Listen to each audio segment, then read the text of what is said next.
Democratic system موجود ہے, جمہوریت موجود ہے, جمہوریت کے راستے کھلے ہوئے ہیں, لہٰذا وہاں پر بیٹھ کر بات چیت کرنا آسان ہے بنسبت کہ آپ بلوچستان کے چیف منسٹر سے بات کریں. وہ ان کے پاس مینڈیٹ نہیں, وہ فارم 47 کے ہیں, ان کے ساتھ آپ بیٹھ کر بات چیت کرتے ہیں, اور آپ کے پی کے وزیر اعلیٰ سے بیٹھ کر بات نہیں کرنا چاہتے دہشت گردی کے اوپر.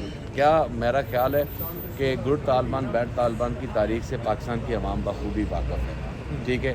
مشرف رجیم کے بعد پاکستان نے کتنا نقصان اٹھایا, کتنی لاشیں اٹھائیں. میرا خیال ہے کہ یہ بھی تاریخ میں کسی سے کوئی اوجل نہیں ہے. ہم نے اپنے بچوں کی لاشوں کے نذرانے دیے.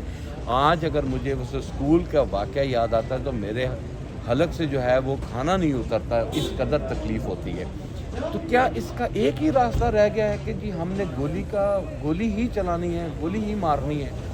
اگر آپ کو کوئی ڈیموکریٹک سسٹم سپورٹ کرتا ہے ڈائیلاگ کے حوالے سے, تو ہم اس اپرچونٹی کو اویل کرنے سے کیوں گریز ہیں؟ میری سمجھ سے یہ بالا تر ہے. لہذا آپ ایک طاقت کا غیر ضروری استعمال کر کے اور آپ اپنی مرضی کے فیصلے لینا چاہتے ہیں, تو میرا خیال ہے کہ یہ ماضی میں جتنی بھی پریکٹسز افغان وار کے حوالے سے ہوئی اس کا ہمیں اچھے نتائج نہیں ملے.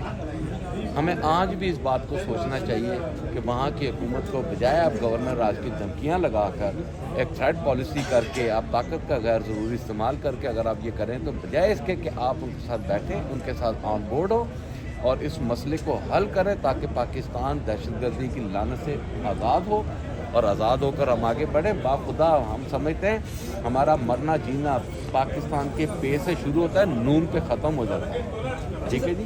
اور ہم سمجھتے ہیں کہ انڈیا جو ہے وہ کسی طریقے سے اس کے لیے ہمارے پاس 0% ٹالرنس ہے.